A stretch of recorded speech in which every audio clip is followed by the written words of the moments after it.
The following podcast is a W2M Network original production. Visit W2Mnet.com for all of our other great podcasts, plus news, reviews, articles, and opinions from the worlds of wrestling, video games, football, and entertainment.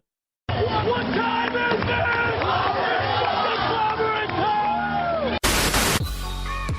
There is nobody that holds a candle to the king. You know, I wouldn't be opposed to, maybe you build some tag teams here. We are the absolute best tag team of all time, bar none, the greatest tag team of all time. Jay White's going to be a star, no matter where he goes. I'm going to be the guy that spits in the face of cliches. I'm going to be the guy that tells time to off. Man, what in the world is Joe doing? Just standing. And then I thought to myself, maybe he just likes Jericho's music as much as I do. Jack Gallagher, next week you have the opportunity to face the current WWE United Kingdom champion, Tyler Bate. What are you doing to prepare? Well, I'm doing the things I always do to prepare. I'm honing my footwork, I'm writing up a little strategy, and I'm sharpening my technique to a razor edge. You see, I've had a lot of experience here in the WWE now since I left my native land. I will tell you this, though. This is a mental game, and I have a clear image in my head which I'm going to bring into reality, and that is the UK Championship on this shoulder, the Cruiserweight Championship on this shoulder, and next week is the beginning of that becoming reality.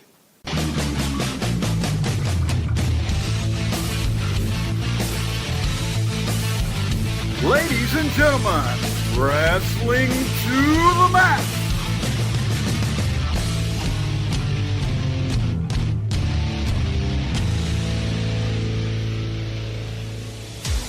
And your hosts, Gary Vaughn, Sean Garmer, and Paul Leeser.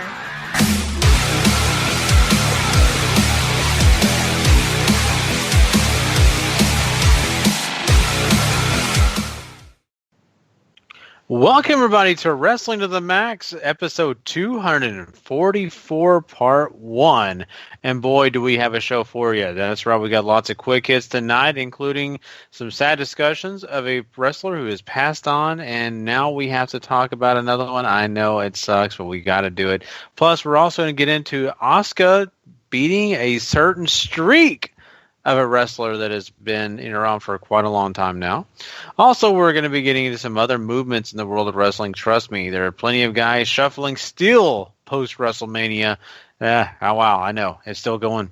And we got lots of other quick hits. Trust me, you don't want to miss them. Plus, we are also going to jump into some New Japan. That's right. We got plenty of content when it comes to that because there's some big shows, some house shows, different things taking place in New Japan. As long as you got Ring of Honor attached, right? That's right. We have Ring of Honor's tapings this week to talk about, too.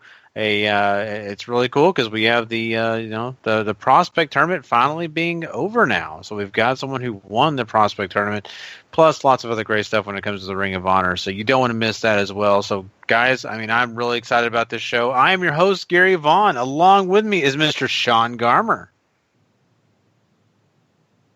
And Mr. Paul Leeser. I had it on mute. Oh, okay. So, and Mr. Paul Leeser, you're here tonight. I am. I'm right here. Thank God, because I know how tired you are. So hopefully you are okay. And Sean's awake tonight, so he's a part of the podcast. So everybody's here. It's a good day. So, but no, Paul, you've had a busy weekend, man. You had a lot going on. You had a big wedding. How did the wedding turn out? A lot of fun? The reception was a lot of fun. The wedding was highly disorganized. Oh. I got drafted to be assistant to the DJ. I had to do introductions, all these other things. It turned out fine, right? But it was a good time. Okay. Well, hey, at least, you got to help settle the chaos, right? So, it's cool. I'm glad at least you got to have a good time out there in Chi-Town, Chicago. So that's really, really awesome for you, man. And Sean, man, how are things going? Yeah, Naya had her birthday party after having her birthday the weekend before. It was the first time we really got to have an actual cool full birthday party at the house with having her friends over and the adults getting to do stuff. My stepbrother came. with his. I think she's 4. And his wife. So we all got to talk, and then half the time we finally got to find out what. My mom has this turtle, and over here in Miami, they have all kinds of different sized turtles over here.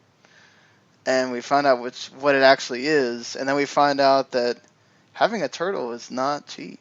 Apparently, you have to buy this big tank for it and feed it like actual real like animals, and like they eat fish and other kinds of things. And I was like, look, you might have found out this thing might cost more than the dog. So, at least the dog, you just take him out to use the bathroom and buy him the food every now and then. And he's good, but this thing, let me tell you. Dogs are a good 10 years, maybe a little longer if you're lucky. Turtles are a long, long life. So, that's a lot of responsibility. So, good luck with that, Bill. Right? Exactly.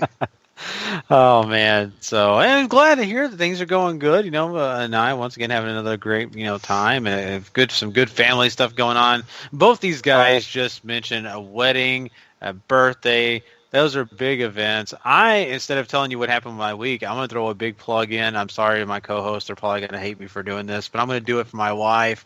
If you are in the DFW area and you want someone who's going to wedding plan and, of course, do all the best that they can to make your wedding a $10,000 wedding on maybe a $1,000 budget, that's my wife. She does a good job. Go check out Trey Chic Events on Facebook.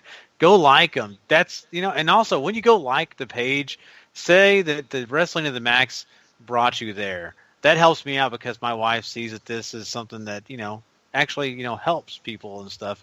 She always looks at me like, okay, well, what does talking about wrestling do for anybody? Well, tell her, show her.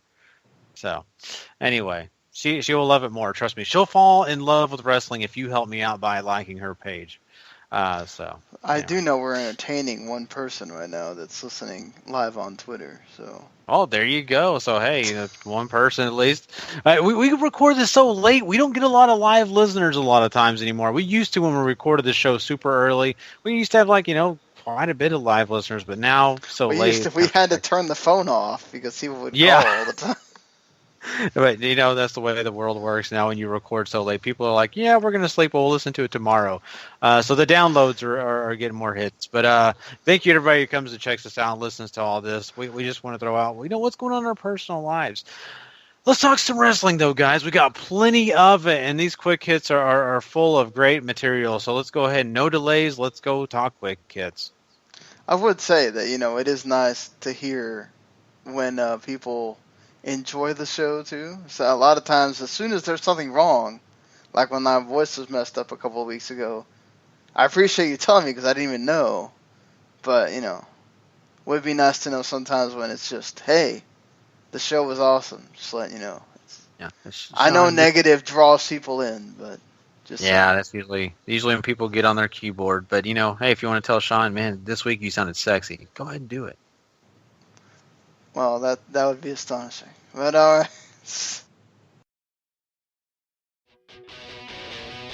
It's time for wrestling news. Quick hits.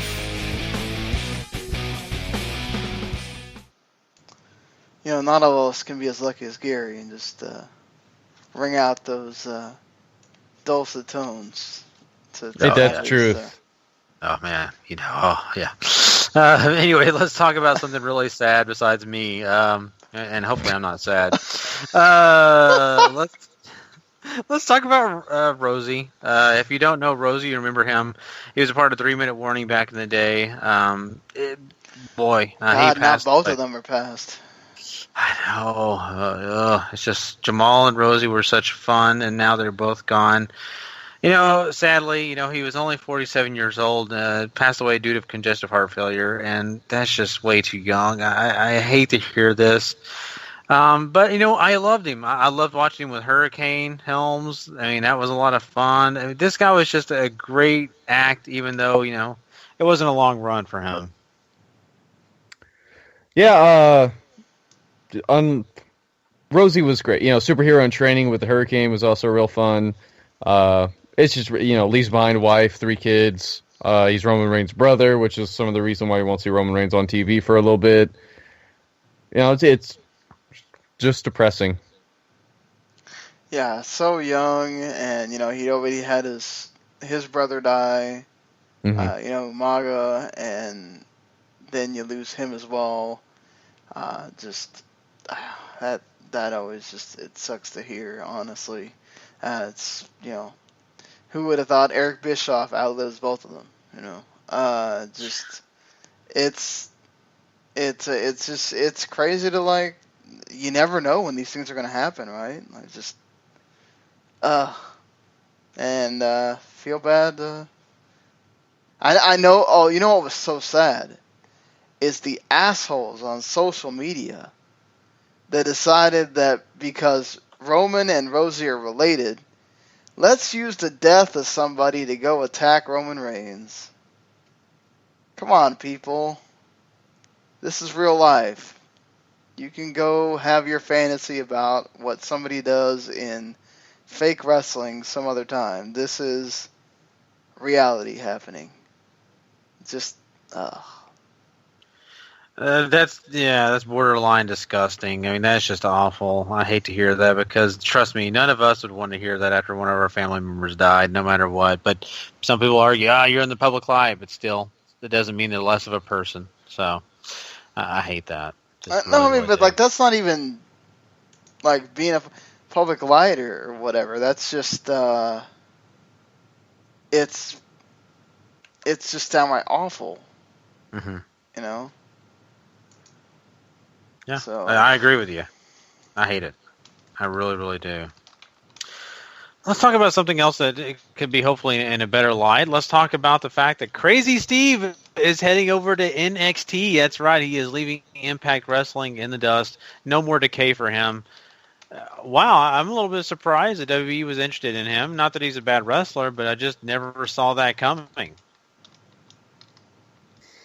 What I like about this is he's getting out of a promotion that either has no more interest in the decay or has no more interest in them two as an act, because they seem interested in wanting to continue on with Rosemary and what she's doing. So hopefully here he can find some new life. Obviously NXT is a great place to be right now, and if he, maybe he can find another extension of the gimmick and become even bigger star than he already was. I've not been the greatest Crazy Steve fan, honestly. But we've seen NXT bring in people we didn't know previously, and they work out. So. Yeah, you never know. Maybe the next Doink the Clown. So. He just may kidding, even but show up with the clown. Yeah.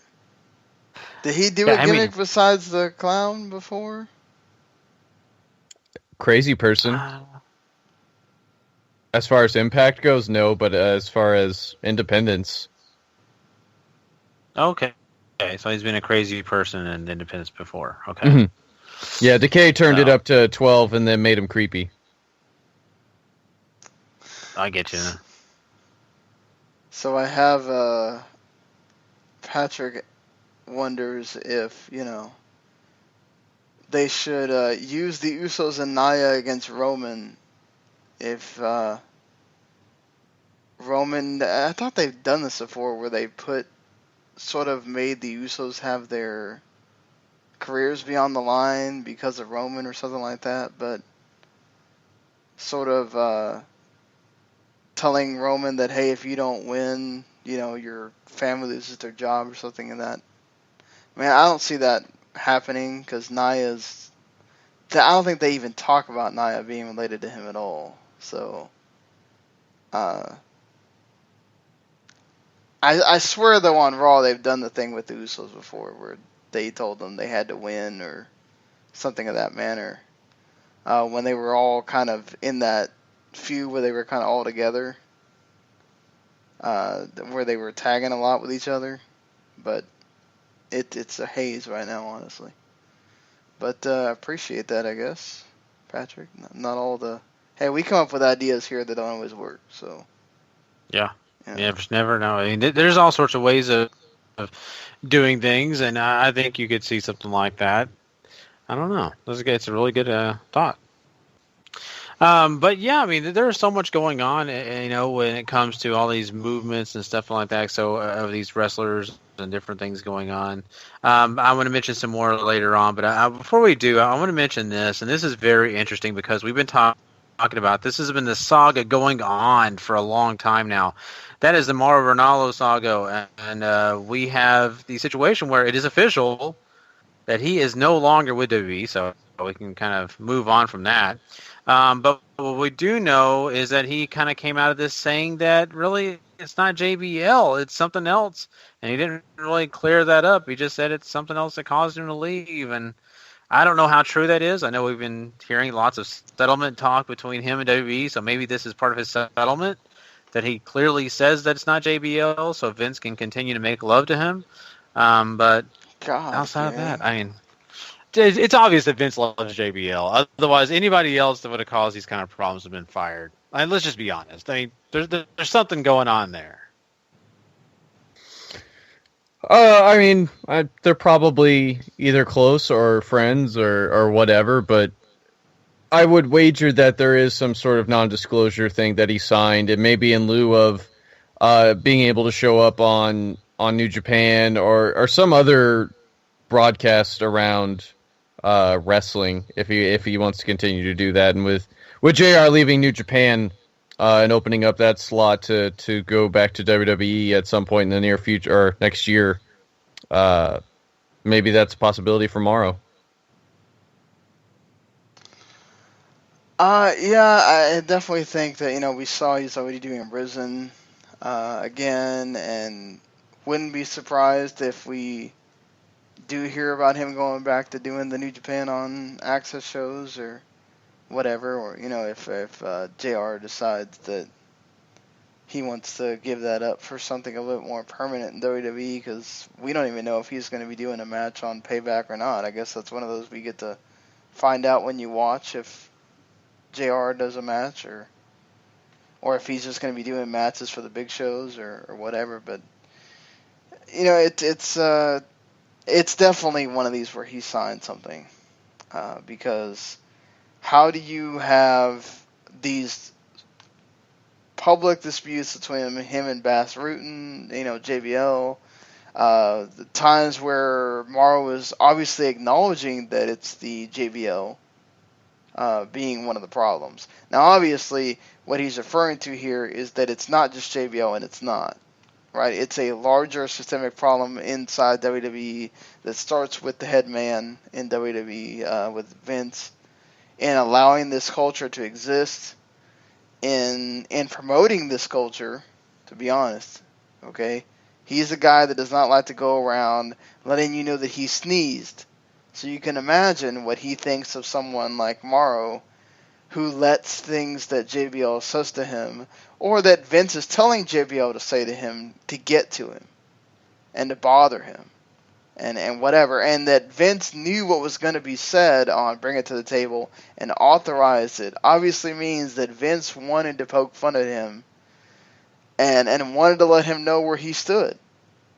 And knowing that Mauro had these problems. And so, I don't think we talked about the problems per se when he was first coming in, but that this was always going to be a test for him, right? Because he's coming from a different place, a place that Vince isn't a big fan of, and having to customize you into the WWE culture.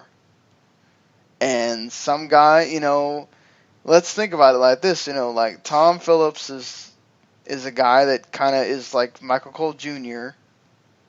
And, it's the guys that don't work, like David Otunga, it's obvious, right? But the guys that kind of fit into their little mold, they get promoted well, and they, Byron gets switched shows and gets put in a better environment. Corey Graves adapted well. Michael Cole's obviously, he's been there forever, but like, it's just not everybody's going to work in that setting, and you've got to be able to deal with Vince and the way he thinks and all that kind of stuff. And it's it's sad that we're still in this part where, we've seen the NFL and other leagues grow up as far as, hey, look, this stuff is funny and it was cool 10 years ago and it was something you did 10 years ago, but you just don't do it anymore. And whether you like it or not, or whether you think it's not cool, or whether you think it means that you're a pansy or whatever, it's just you don't do it in the workplace. And Vince obviously doesn't feel like WWE is a workplace when it comes to this sort of situation. It might be in other situations, like you have to, the dress code and all that kind of crap, but whenever it affects something that Vince has a problem with, it's not. So, again, but there's nobody there to keep him from having a double standard, right? So, until somebody gets the big enough cojones to say, you know what, I don't give a crap. I'm going to go out here and I'm going to make you look like a fool. It's just, until he croaks, it's going to be this way. Yeah, it's a sad situation because, I mean, really, you should be able to work in an environment that's professional and not have to, worry about that type of, attitude or way of doing things. But, they've done it for so long, I don't think the WWE really feels like that they're doing anything wrong. And, of course, Vince himself, that's the way he kind of measures you, right?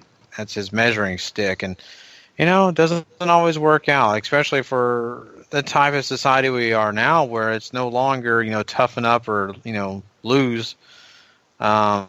Now it's more, equal, and which is good. This is not bad. It's just that, now it's more about, caring for people's feelings and their illnesses or whatever. So I just think that maybe WWE is a little behind the times on that type of stuff. And, once again, Vince is probably behind the times on that.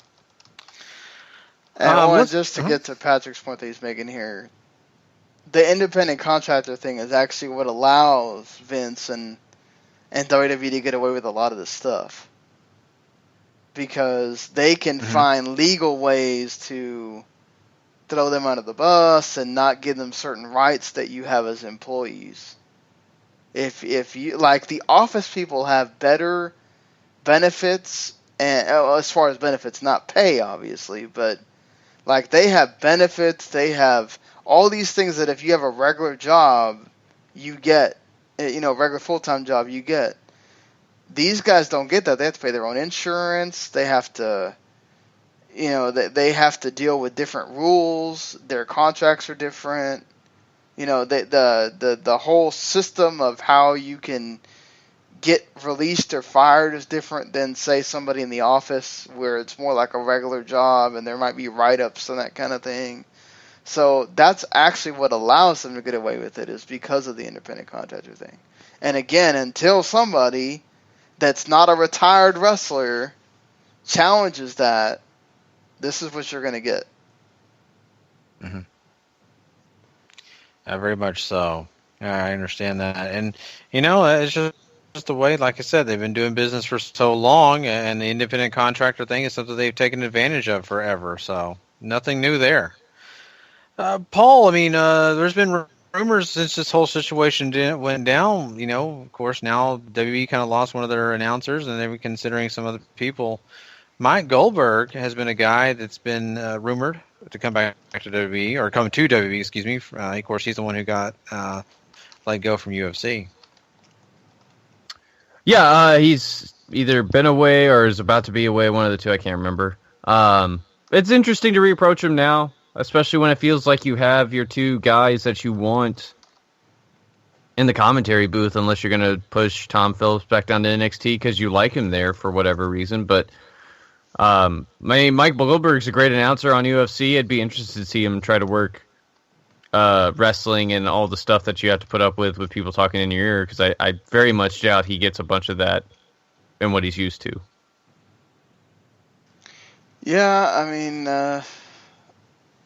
it's going to be an interesting thing for him. Again, this is a different setting. I'm sure Vince is going to have JBL mess with him too. How is he going to be able to deal with it? I hate this thing that now, look, Vince is going to have to understand, you bring another outsider in, they're going to be looked at. There's going to be a microscope on you now. Because it's not like, just because you made Mauro sign an NDA doesn't mean that the rest of us that saw this happen aren't still watching your product and are not going to be looking for signs of making sure Mike Goldberg is not being treated the same way. So, just be aware. Yeah, for sure. Well, let's go ahead and jump into some rapid hits here, guys. Let's go ahead and do a few here. We're going to start with Tajiri. He has left WWE under his own volition. That's right. Age and injuries have kind of caught up to him, and he is now moving on. Yeah, I found this kind of interesting, especially because if he wanted to stick around, he could probably have an agent job with him if he wanted. But from the stuff I've read, it sounds like he's going back to Japan, so maybe he's still interested in promoting, for all we know. Yeah, he might still want to do his own thing and not be under, WWE's thumb or whatever. He's not going to be wrestling. And, hey, more respect to him, right? To say, look, I don't really need the money, or I'd rather do my own thing and not have to deal with whatever WWE's going to give me. So, hey, look, Tajiri's done a lot in WWE and outside of it that he should be able to do what he wants. Asuka has surpassed Bill Goldberg's undefeated streak. That's really cool. We didn't know what to expect whenever Kana got signed to WWE, and now Asuka is just this unbelievable star for him and an absolute murder machine, and congratulations to her. Yeah, I mean, this is a great thing. Will it ever get acknowledged on WWE TV or anything like that? That's going to be a thing. I'm sure they might acknowledge it in NXT at some point, but with Goldberg sort of being in the company now, I wonder if they would, just because it's like not like there can be any kind of payoff with Goldberg against Asuka or anything like that. So Adam Tomslow of Reno Scum is injured and will be out 6 to 8 weeks. Months. Oh, months. Yeah, I'm sorry. it's months. Right. You're right, months. Wow, what kind of injury is this, Paul? I didn't get a chance to confirm if the injury was right or not, but it's a big deal. I think it's something to do with his leg. Really, really sucks. I enjoy Reno Scum. I think they're an interesting act, and for a division that's trying to get back on its feet, to lose one of your top teams that you started to push right out the gate kind of sucks for Impact Wrestling. yeah, I mean, that always sucks, honestly. A new guy comes in, new team comes in, just something like the Revival. One of the team members gets hurt, well, the other guy's out. And now they're stuck on the sidelines, and he's out 6 to 8 months. I mean, at least Dash is only out like a couple months. So that's terrible. Yeah, it really is, because, Impact really were a bit really behind those guys. They love Reno Scum. It's a bummer. Reports are that, kind of going around that Matt Sydal has signed with Impact, and of course you can catch him on Ring of Honor when they'll be doing that War of the Worlds. Yeah, so either it's an open contract, sort of like what Cody has, or something like that to where Ring of Honor and Impact are more open to working together in lieu of the ownership and management changes and all that stuff that's been going on. But either way, if Matt Sydal shows up on Impact, it's a great get for the X Division. But until then, you continue to join him on Ring of Honor. So. This is a cool thing for Impact to get a guy like that. I mean, it helps in the X Division, and it's a guy that's sort of established as far as in the crowd that's going to be watching your show. So I think that's a big plus for them, regardless of whether he shows up on the ROH shows or not. He probably does. It might be one of those where he said, look, I'm not signing for a company. I'll just sign that sort of same contract that Cody has and do what I can here. do what I can in ROH and just kind of bounce around for a while. But we saw another guy show up in Impact. You might win a holla for him a little bit. Oh, well, spoiler alert! Yeah, it's not a spoiler. It was out there on the internet a ton at that point. Those are the people that are watching Impact, so. Yeah, it's true. I was just talking about Rick Steiner the other day and Scott Steiner, and at least we get to see Scott. But that's kind of cool. Let's bring back all the old people.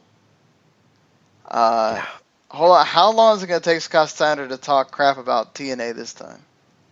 It's not TNA anymore. Oh, Impact. You got a whole new brand to talk crap about now. Yeah. and a lot more people to harass. Mm-hmm. So. Oh, I can't wait until this somehow goes sour. Yeah. But I can't. He should stick with the restaurant business. He's going to be entertaining, though. You know what was funny? Somebody mentioned that, and then Shoney's actually responded, and they showed a YouTube video of all the Shoney's that he owns. Mm-hmm. I was like, wow. Shoney's. It's like Shoney's and Wendy's. We just want to keep building our brand through wrestling. Good job. Hey, yeah. It's whatever you got to do. But you know what? The Shoney's don't sound bad right now. Talking about, we were just talking about War of the Worlds. We got a lot of New Japan stars on that show. Paul, fill us in on some of those guys that'll be a part of that. All of LIJ's in there, so Bushi, Evil, Sonata, Tetsuya Naito, you got Kushida, you got Hiroshi Tanahashi, you got Gedo, and you got Hiroki Goto. And Kenny Omega's going to compete on the Toronto show, which is really, really cool. So there are 4 shows. You have Toronto, you have Dearborn, Michigan, you have New York, which will be on pay-per-view from the Hammerstein Ballroom, and then you'll have the TV tapings in Philly at the 2300 Arena after that. So lots of great stuff to look forward to if you're into Ring of Honor and the New Japan relationship. Look, these shows always end up being really entertaining, so I hope it continues that way, and I love it when the New Japan guys get to come to do stuff with ROH. Makes you really interested in what you're going to get when they do their G1 special shows. I'm really curious if you're going to get advertisements for it on the Ring of Honor stuff too, because we always talk about how it's going to be interesting if New Japan tries to promote Solo without him on a U.S. soil, and now you kind of have that situation come to pass. I mean, they could. They promote Access, so you never know, really. Ken Anderson is going to be appearing for Ring of Honor pretty soon here. On the 28th of April, he'll be at Masters of the Craft, battling Marty Scurll for the TV title. Whether or not he is getting a full-time contract with them is still up in the air. There's been a lot of backlash about this signing on the internet, is why I want to talk about it, because people were like, oh, Ken Anderson, and I kind of agreed with him a little bit. But, I mean, it's a different environment than he's ever been in. It's none of the crap he's used to. It's a more straight wrestling product. So hopefully he can find his stride here. And if it does work out, it's kind of a name for him to work with. Not the biggest fan of Mr. Anderson, but like you said, it's different environment. It could work out and be positive for him and for the company. Why not try it? The worst you can do is he doesn't perform that great in his match on the one that he's going to be on, and you let him go. Rev Pro just announced that they'll be doing their British J Cup. This is an extension of New Japan's Super J Cup. And that'll be taking place pretty soon here. We do know that Jushin Thunder Liger has been announced for that tournament. This is really cool. They're going to try to use a lot of the big English high flyers, so Will Ospreay, I assume, will be in this, as well as a couple other guys you're probably used to seeing in New Japan. So this could turn out to be a really, really cool deal for them, and I'm quite interested to see what they do with it. This is the first time they've ever done a Super J Cup, I think, outside of the company, even though there were a lot of talks about doing one in the U.S. for a while. Yeah, this is awesome. Love to see them working with Rev Pro to do something like this. Open it up to different promotions and see who they can get in for this, because it seems like if you're going to base it out of Rev Pro, it means more British than Japanese, but let's see what they decide to do. And plus you got the What Culture World Cup that's going to be New Japan and Rev Pro involved in there too. I'm not a giant What Culture Pro Wrestling fan or anything like that, but it's good for them and adds a little bit of credence to that tournament that they're going to do. Totally agree there. I'm not a big fan of it either, but it does kind of intrigue me to watch that end of the World Cup. I didn't know if I was going to watch the whole thing. That's a lot of freaking matches and whatever, but with New Japan and Rev Pro involved, I'd watch that part. Speaking of What Culture, I totally just remembered this. YouTube has flagged wrestling content as something that they're not going to subsidize anymore from their from ad revenue. So promotions like Beyond and AIW, and I would assume What Culture now at this point, are going to be taking a huge hit in money. There's a lot of the promoter from Beyond went on Twitter to say that they have to sell 350 more DVDs a month to make up for the loss that they're taking. Yeah, WWE was changed to something else so that they would not be under that banner. That sucks.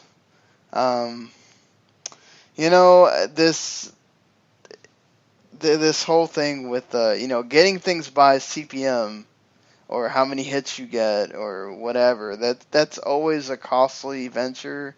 It's a lot of how ad revenue is done, even for podcasts. A lot of times it's, if you get over a certain amount of hits, you get this much. So if you double it or triple it, then you'll get, double, triple the money. Same thing with YouTube or whatever. Or sometimes it's by the amount you produce.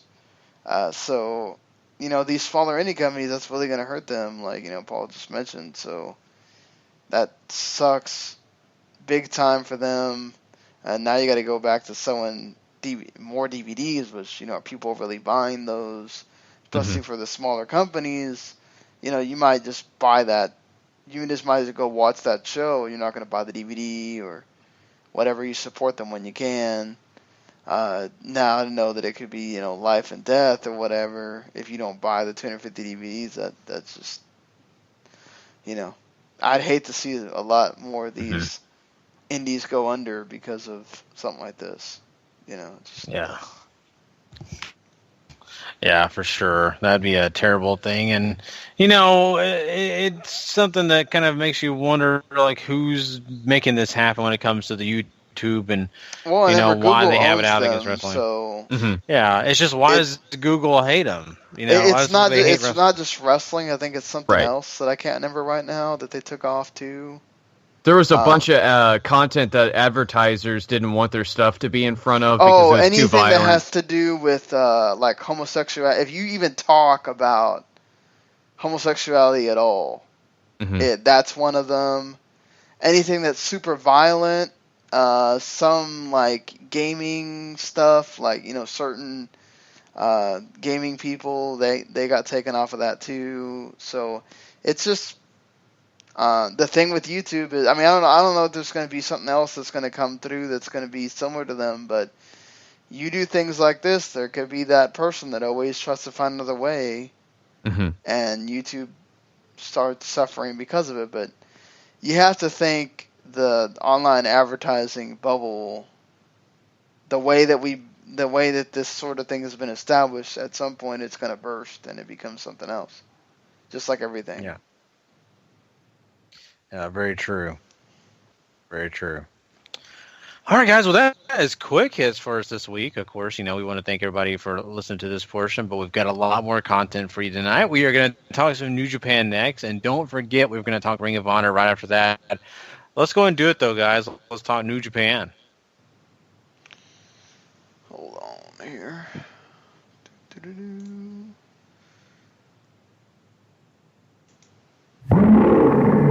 King of Sport. New Japan Pro Wrestling.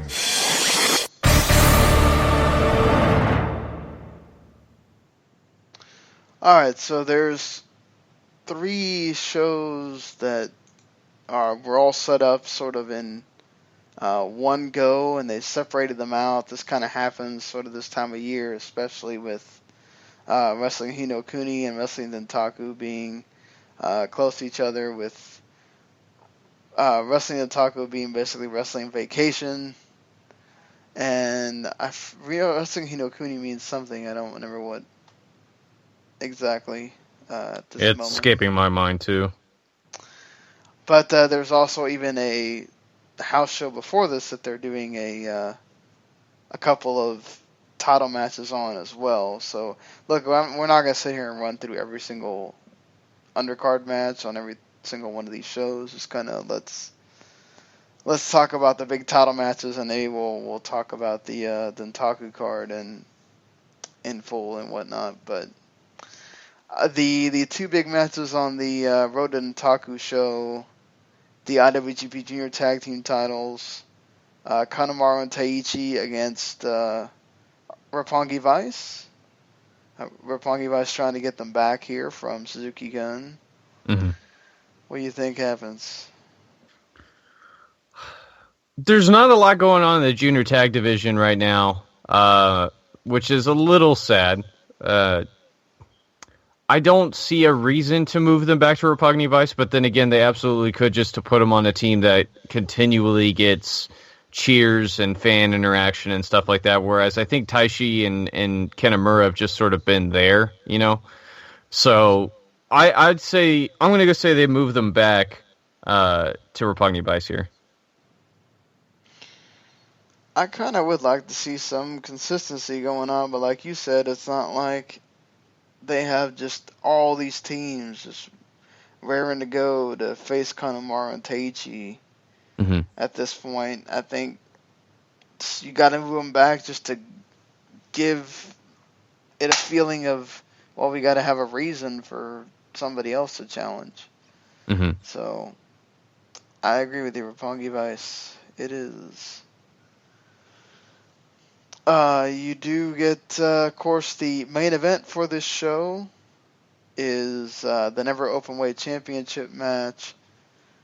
Hiroki Goto defending against Minoru Suzuki.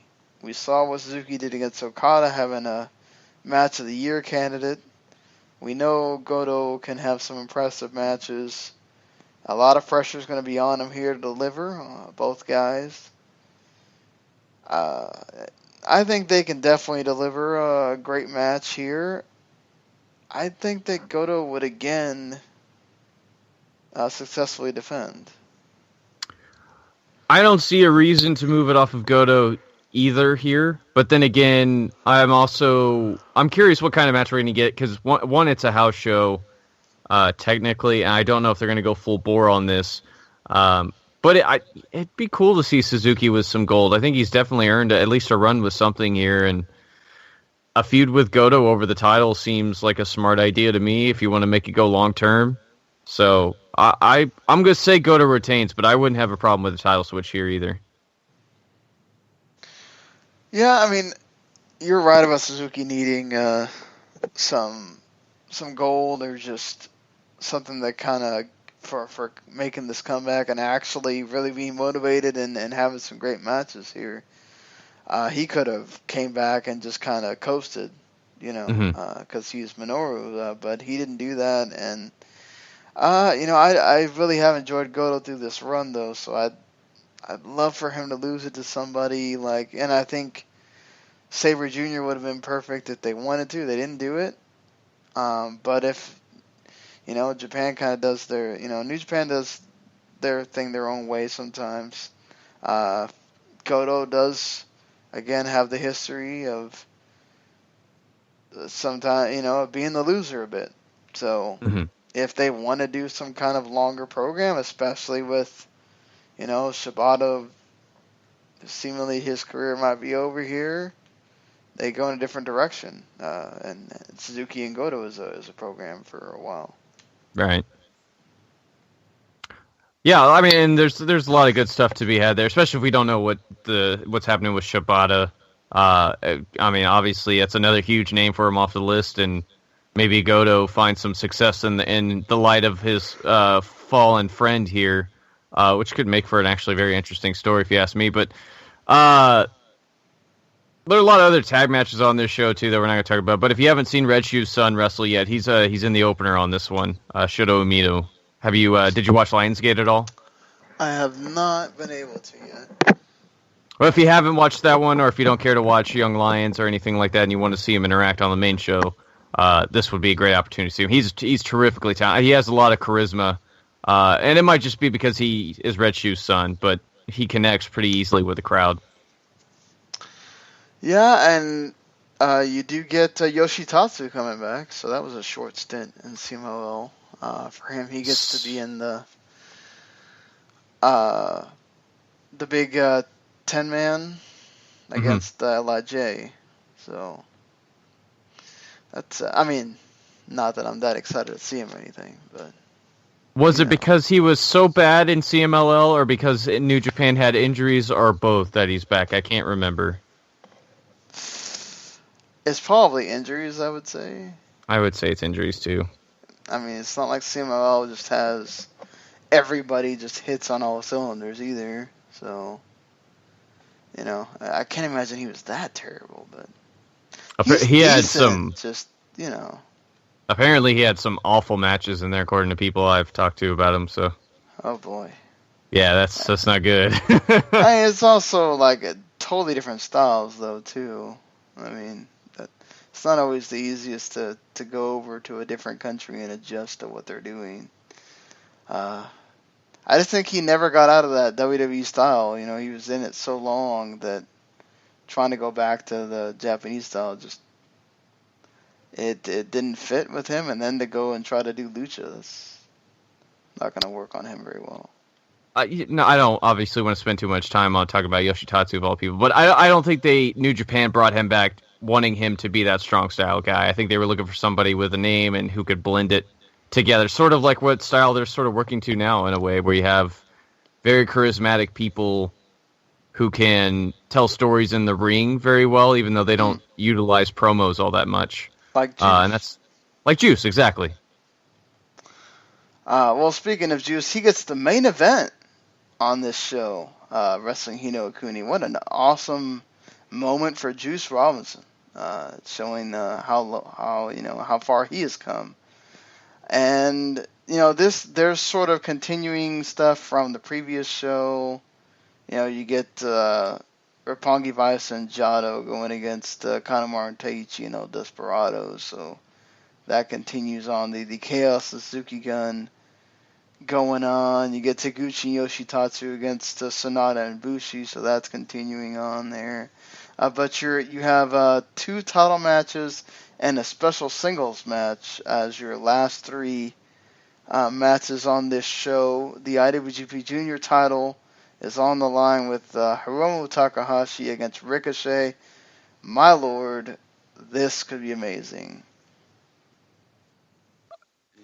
Takahashi wrestles with such reckless abandon, it's frightening sometimes. And Ricochet has been known to take a risk or two. I don't know if you guys have heard that yourselves, but this could be an absolutely frightening match to watch in all the right ways and all the scariest ways possible. I'm going to say Hiromu retains, although I wouldn't be opposed to Ricochet winning the championship, but I think Hiromu getting the long run and trying to make it through Super J Cup and everything like that is what I'm looking forward to. Yeah, we're so close to Best of Super Juniors. I can't see him losing it before then. Him going in as champion, I think, would be a tremendous deal for him in a way. So I think this is just here to give him a title defense, have him look good, give him a terrific opponent in Ricochet, one that, like you said, can match his style of recklessness. And also, he's a guy that the fans get behind. So it's can kind of continue to get the fans to boo him and also be into the match. So I'm I'm all for that. After this, you get a Hiroshi Tanahashi and Evil match. Look, Hiroshi Tanahashi, when he is in these kinds of sort of semi-main event, main event situations, the dude always delivers. We know what Evil can do. I'm looking forward to this. This is going to be some good stuff. I really enjoyed their first match during the New Japan Cup tournament. And I expect Tanahashi to get his win back here and everything like that, and sort of maybe go into the G1 this year with some momentum, unlike he did last year. So I think that would be interesting to try to either see if he can build up a run or something like that going forward. But I think he wins here. This is going to be a great match, though. I love these two guys working together. Yeah, just they mesh really well, and like I said, you got the veterans going to help out Evil. Evil got the win. Tanahashi, let's see if they get maybe the rubber match in the G1 or something. Mm-hmm. And then your main event, Tetsuya Naito against Juice Robinson. I think this is here to have, again, the crowd get behind Juice. You get some sympathy for the man. He looks really good in loss. And then Naito wins. Maybe he has to get some help from, some LIJ members, but I think Naito retains here. It would be interesting to see LIJ interference, especially if this might point him towards a different direction. Because he's been involved in all this mostly because of his connections with Tanahashi and being in that whole Taguchi Japan thing at times. So I'm really looking forward to this match. Juice really went out of his way with Goto in the Never title match. And really maybe put on the best match I've ever seen him be in at the time. And with Naito in there, obviously, they can certainly surpass that. So Naito to retain, just because it's hard for me to imagine him not kicking a championship around or bringing it to the ring in whatever fashion he so chooses in the immediate future. Yeah, certainly. I mean, we know Naito, when he gets in these situations, he delivers too. So this should be a heck of a match. Hopefully just as good, if not better than the Goto and Juice match from earlier in the year. You hope, at least. Mm-hmm. Can't do any worse. So that ends Wrestling Hinokuni. So I should note that the Road to Dontaku show is 2 days from now on Thursday. Right. Then you get Hinokuni on Saturday, and then Wrestling Dontaku, which we're about to talk about, is on May 3rd, which is a week from tomorrow. Mm-hmm. So a bunch of shows coming in succession here, and they've had two. If you're one of those that watches all the New Japan, they had 2 Road 2 shows over the weekend as well that are on New Japan World. So lots of New Japan action after taking a bit of a little break after Sakura Genesis and all the stuff that's happened with Shibata. So good to see him back, and you got plenty to catch up on if you missed those shows as well. So here's Wrestling Dontaku. Yoshitatsu's in the pre-show match with the Young Lions. So, oof. Not even on the main card. Yeah, teaming up with the hot junior heavyweight bound super, attack you before the bell kid, Hirai Kawato taking on Oka and Kitamura here. I really like the Oka Kitamura tag team. I think they actually work insanely well together. It's a real shame we can't have Hanare around, because I'd love to see these guys get a bunch of wins together and maybe almost challenge for the 6-man titles at one point, just for the hell of it. But right. Yoshi's going to get the pin over somebody here. I think that's pretty. I would say, I don't want to say obvious, but you never know. You can never know, seriously, with how low they think of Yoshitatsu. I don't think it's still pretty early for Oka Kitamura to get a win, I think, if we're going by how far we've seen them on shows, but mm-hmm. it's Yoshitatsu. they've earmarked both of these guys as big potential stars for him. So, and Oka being the more favored at times, even though I think Kitamura has the look. I mean, Oka tapping out Yoshitatsu or something like that, or getting the pin. Very interesting. Yeah, I think the whole Twitterverse will go crazy just to see that. I'd like to see it, honestly, just to have the shock on the pre-show. Wouldn't be totally out of the realm. Chaos against Bullet Club here. Yoshihashi Ospreay against Yujiro and Chase Owens. Well, 3 of these guys are, they're going to put on something good. Yujiro, I don't know. I'm really interested to see Chase Owens interact in the ring with Will Ospreay, just because, I don't think it's ever happened before, and 2, Chase has really come a long way as far as just watching him from year to year show up in these New Japan shows. Watching him interact with Will could be very interesting. But Yoshihashi and Will Ospreay definitely would get the wins here. Yeah, definitely. Gonna go with Hashi and Ospreay here. Owens keeps getting better and better and better all the time. I see him, so yeah, like you're saying, he interacts with him and Yoshihashi and interacts with Ospreay would be interesting. Mm-hmm. So you get Mr. Makabe. Tiger Mask W is back in the second match on the card, and Tiger Mask against Yuji Nagata, newly turned 49 yesterday. Yuji Nagata. Good Lord. Manabu, and still going at it, even older, Manabu Nakanishi and Jushin Thunder Liger, they're still going and doing it pretty well. With the exception of Tiger Mask W, the Battle of the Older Men. Yeah, full force dads here, right? Yeah. I would say that the Tiger Mask W team wins because, anime's still going on. They want to make the character look strong. Mm-hmm.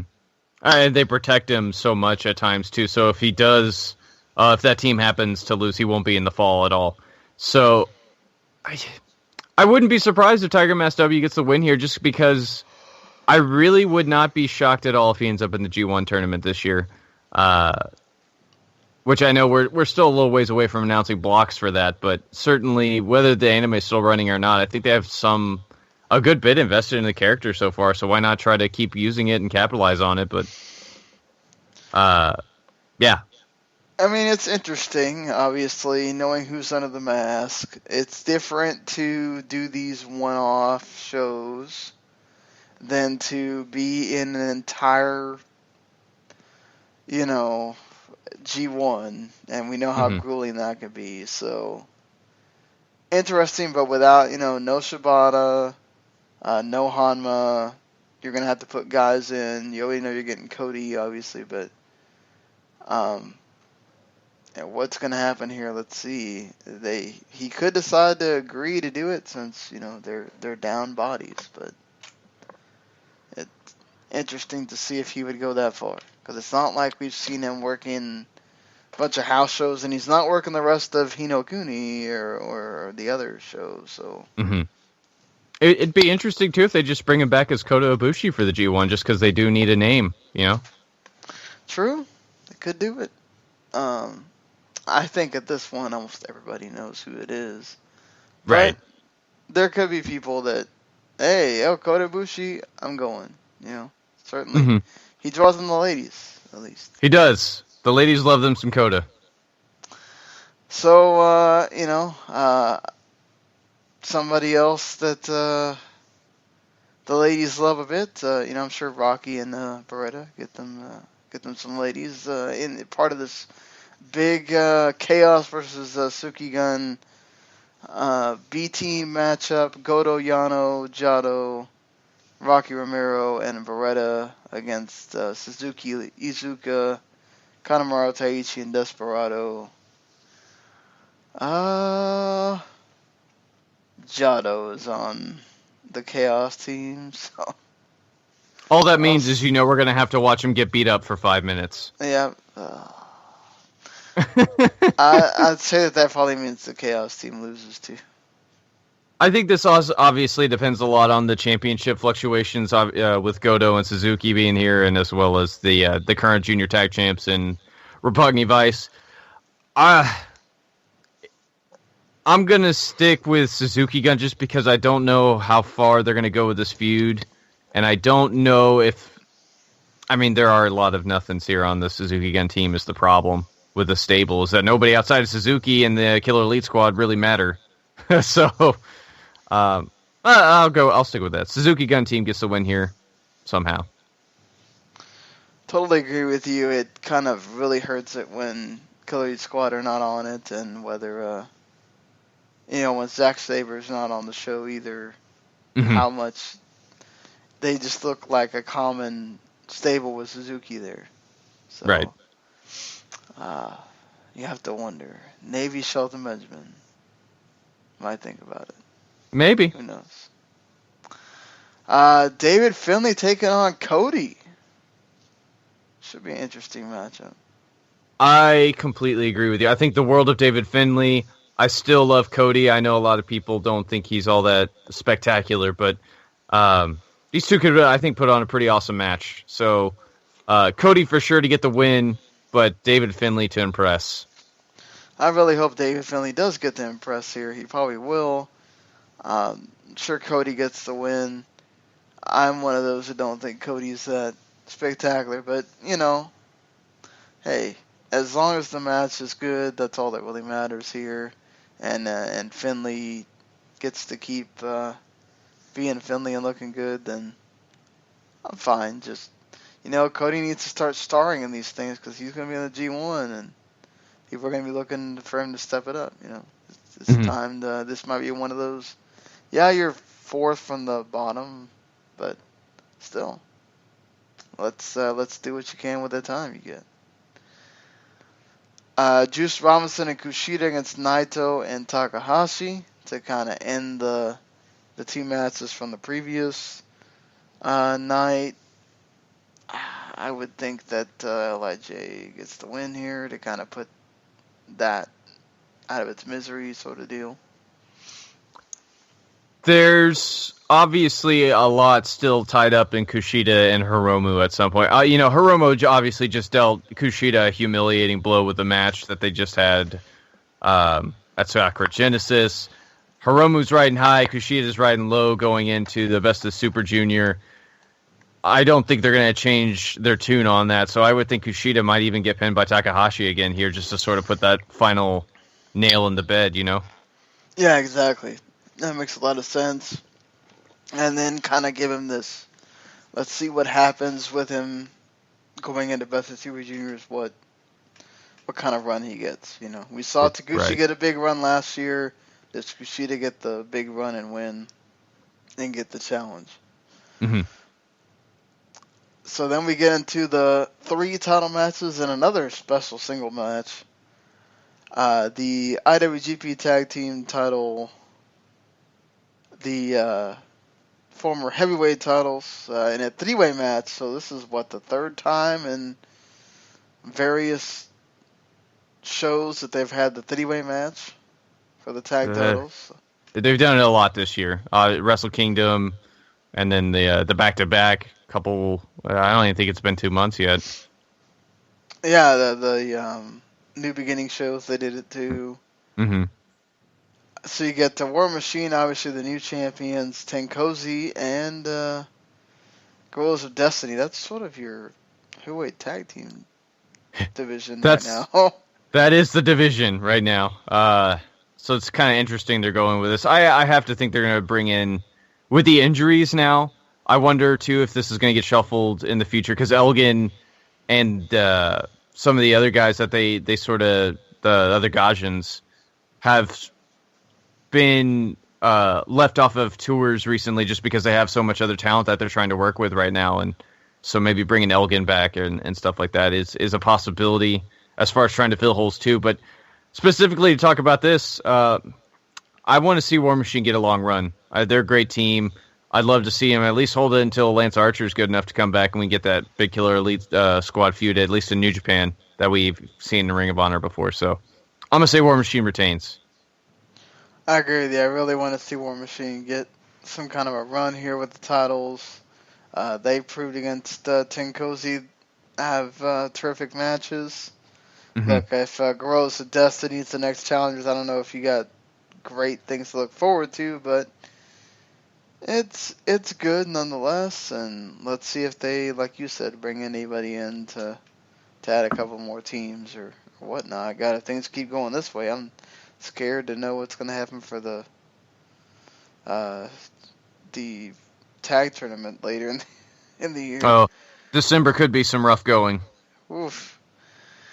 So we get the Never Openweight 6-man tag titles, where you get, feels like Hiroshi Tanahashi's been challenging for this title for the entire year.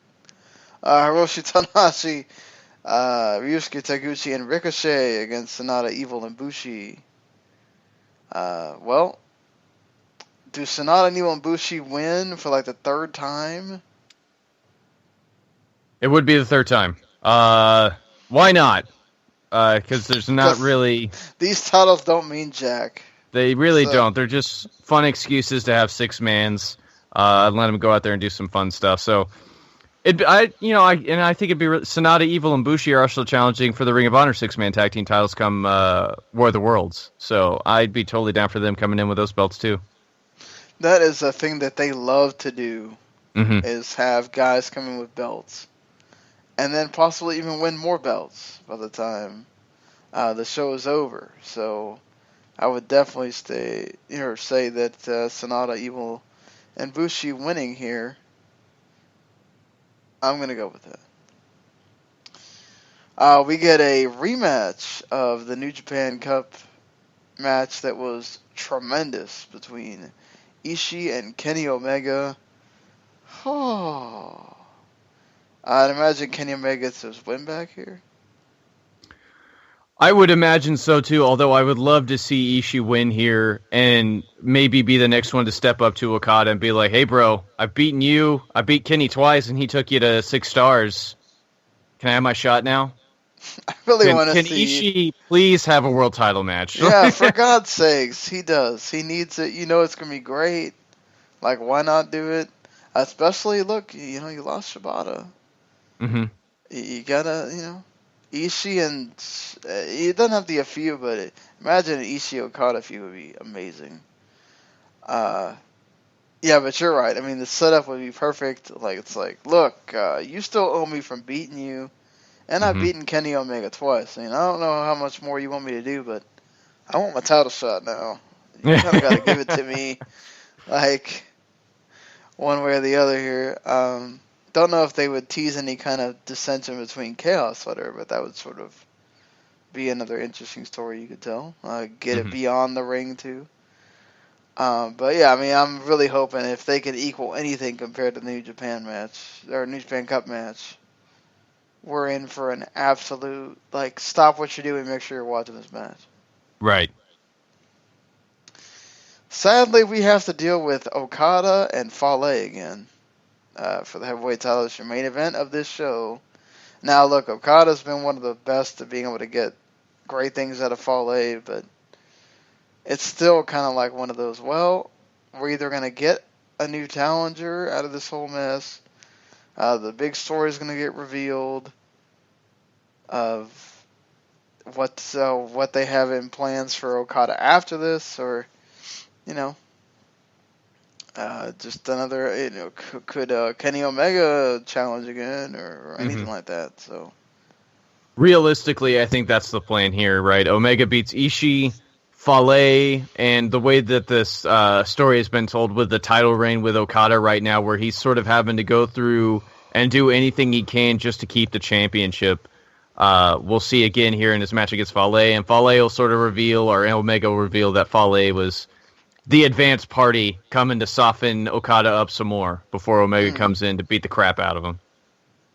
Smart. Heel tactics and all that kind of stuff. So that's your 3 New Japan shows in a matter of 6 days, or 4. 2 days in between the first 2, and then like a week in between, or so. All right. Call it a week and a half. Yeah. Well, there you go. Awesome. Well, thank you guys for the New Japan stuff. That's a lot of great content. And trust me, go check out those shows. It's going to be really, really awesome. We're going to move on to Ring of Honor next. And don't forget also, we are going to crown a Superstar of the Week from last week. That's right. We never got a chance to do Superstar of the Week from, the previous week. So we're going to give you, last week's tonight, which is going to be cool. And then, of course, you'll get this week's on Thursday. So, but now it's time to talk some Ring of Honor.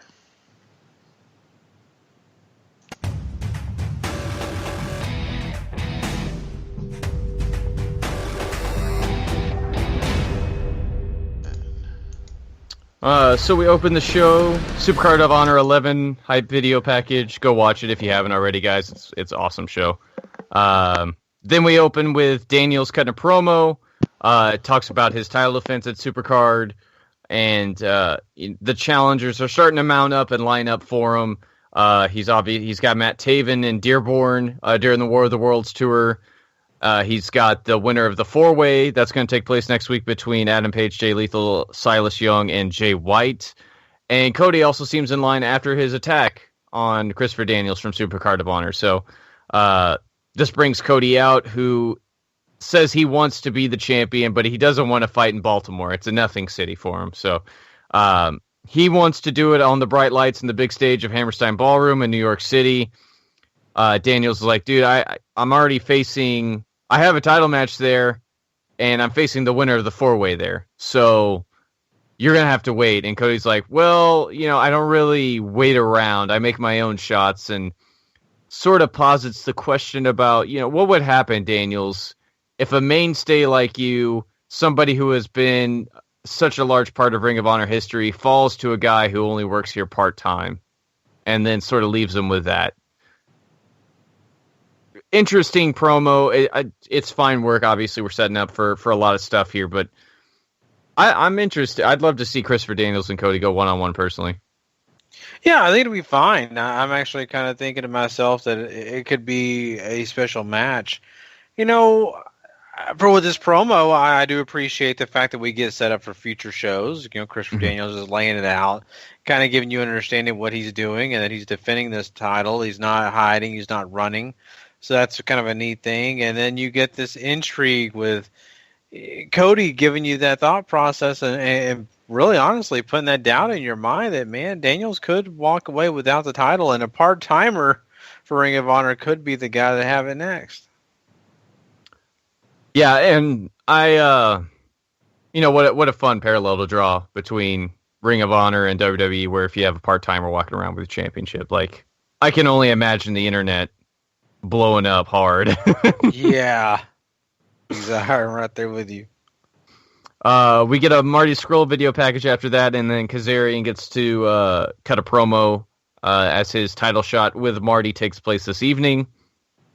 And then Lio Rush takes on Shane Taylor. This is a really, really fun match. It's short.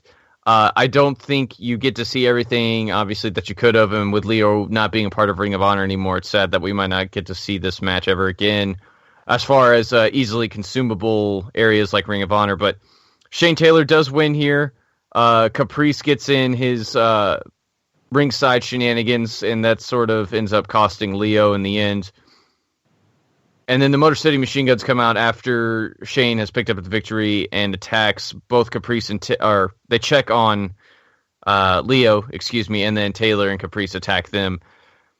A lot of interesting stuff going on here. But mostly, if there are independent bookers out there who ever listen to this, if you don't book Lio Rush and Shane Taylor, you're going to miss out on a really special match, because the stuff they do in this is, I think, really special. Yeah, they do some really awesome stuff here, and I just was a little bit taken aback. I didn't expect that, to be honest with you. I didn't either. I love Lio Rush. He's a great talent, but Shane Taylor and him, just to me, it was just kind of a mixed match here. But I was pleasantly surprised, and, they gave us some good stuff here. And with Lio Rush no longer being a part of Ring of Honor, you're seeing these losses build up with him and him get beat down and all that, which makes sense. Hey, he's leaving the company. It is what it is, and, at least it was enjoyable. Right, and the post-match tech is sort of like a transfer of the heat from the feud he had with the Rebellion going towards the Motor City Machine Guns in a proper form. So some smart booking done there at the very least. Next up, we have the Top Prospect Tournament finale between Josh Woods and John Schuyler. The match found its way eventually. There are some parts where I was kind of disinterested. Woods is very interesting to me to watch because there are a lot of things he does well. Specifically, I think transitioning from move to move, he's very, very good at. Him finding the need to springboard the bottom rope all the time annoys me a little bit. But there are some other parts of his game that could still use a lot of work, where I think Schuyler's a much more complete wrestler. But Woods does get the victory here with the a beautiful sequence of moves that he finishes off with an armbar and a knee bar combination. And then after the match, David Starr runs in to attack him. If you're unfamiliar with him, David Starr has done some work in Ring of Honor before. He's recently completed a huge European tour with Westside Extreme Wrestling and been their Shotgun Champion and had this like incredible run all over the world essentially with that belt. So I'm a huge fan of his. I got to see a lot of his work during that time, and I'm really interested in him and Woods' program going forward, especially if it can establish both guys, because Ring of Honor really needs to start restocking their mid-card here. Definitely. And, we were talking about these top prospects and how many of them, honestly, really could fit in this roster, So that's what's exciting. And these two guys definitely are two that, really could bolster this entire roster and really give them some great young talent. And they both have their own thing to offer, right? They're not carbon copies of each other. They're very different. They have their own ways of doing things. So that makes them special right there. I really expected a longer match. I expected maybe even a little bit better match from these two guys, considering some of the matches we had previously. But I understand it to an extent, and you don't want to give too much away for, whatever they're going to do maybe later on with Ring of Honor. But I do think that Woods was a choice for me personally. That was a good choice. I like you. I really loved the way this ended, and finally getting Schuyler to type out. To me, that worked. Right? That was something that if you're gonna have it this short, you've got to have him tap out, or something else crazy happen, a DQ. I don't know. That's the way they chose to do it. I was fine with it because you got Woods, who was great at holds. So makes all the sense in the world, and I think both guys had a chance to shine. Mm-hmm. Adam Cole gets a promo, sort of gets to reiterate that he wants to move past all the issues he's had with the Bullet Club and get back to what they used to be. And then we get our main event, the Ring of Honor television title match, Marty Scurll defending against Frankie Kazarian. Sort of a match masquerading as an angle. They do some cool stuff, like the apron DDT that Kazarian hits on Scurll is absolutely terrifying, just from the way Scurll sells it, where they kind of fall a little bit too far left, and he bounces, and he sort of goes over. It's a little scary. We get some other cool stuff from Kazarian. Some nice transition moves here and there, too. Eventually, Adam Page comes out, distracts Kazarian, ends up hitting him with a chair after some shenanigans with the referee and powder from Scurll, and Scurll capitalizes, gets the roll-up and the victory to retain. And then out comes Matt Sydal during the post-match promo. That Scurll says he's out of challengers. We're clearly not so, because here comes Sydal, and they're going to have their match at Hammerstein Ballroom for the TV title. Yeah, I mean, all this kind of shakes out to what you might have expected, because I really wasn't sold because Kazarian was going to have this title, right, Paul? Right. I mean, because, Scurll's been on a run here, and it just does not fit for Kazarian to get it right now. Mm-hmm. But the way they had this sequence end up at the end with, of course, Page screwing over Kazarian and of course Sydal coming down. Sydal was a big surprise. I think that's what kind of left you thinking a lot more than the match. So I think it was a decent main event. I think you got this storyline across what you needed to get across and all that. I love Marty Scurll as champion here on the TV title side, and I think that he gives them an opportunity to really, have this big foil for anybody and everybody who wants to come in and try to take that title away from him. And with Seidel coming into it, I think it also makes it something special now because, once again, Seidel's such a great talent. Those kind of matches that they can have together are going to be excellent. Completely agree with you. Skrull really feels like he's being groomed for big things here in Ring of Honor. Seidel is a mainstay of the roster, and you know what you're going to get from him. So, lots of good stuff happening here. That's our Ring of Honor for the week, though. It's a pretty good show. Pretty good show. Yeah, I agree. I really enjoyed myself watching it, and of course, I was really curious how the top prospect tournament would end, and we got that information. So, good stuff. But yeah, we are done with Ring of Honor, so now we are going to do something else that's really awesome, and that is we're going to crown a Superstar of the Week. I know, once again, we usually do this on Thursdays, but we missed last Thursday, so we're going to do it tonight. So we will be right back with our Superstar of the Week. Superstar of the Week.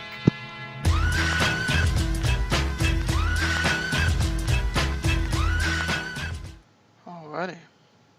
All right. Well, we got 1 point heading over to Jinder Mahal. We're not hindering Jinder. He wins the number one contendership. Congratulations to him. And we love giving 2 points over to Alexa Bliss. Yeah, Alexa Bliss becomes the number one contender, if I'm not mistaken. So, right. Yeah, there you go. 3 points are heading to Ty Dillinger. He did win that cage match against Eric Young last week, and then got to get another squash on SmackDown too, but mostly for the cage match, which is pretty darn great, if you ask me. We got a very strong 4 points going over to Braun Strowman. Braun Strowman wrecked house last week on Raw. The show was pretty much about him. 5 points, and the person that is our Superstar of the Week from last week is Loki. Yeah, sort of a debut out of nowhere on Impact. Gets put into a really, really enjoyable 6-man match on Impact Wrestling for the X Division title and wins it.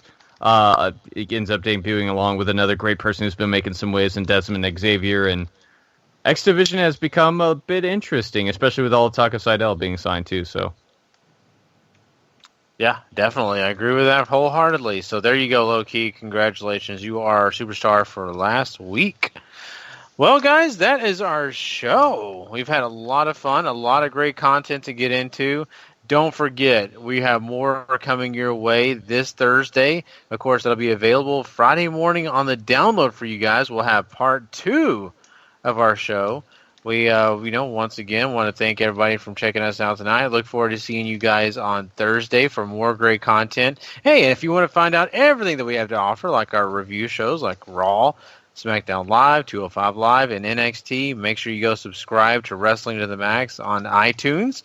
And don't forget as well to go ahead and rate and review. We appreciate everybody that's done it and is going to do it. Plus, don't forget as well, W2Mnet.com. That's the place where you go get everything when it comes to us and a lot more great content in the world of wrestling, video games, and entertainment. And, of course, some football as well. So, thank you guys. We will catch you guys down the road. Until then, if you're not living life to the max, not living life at all, you know it. Please. Later.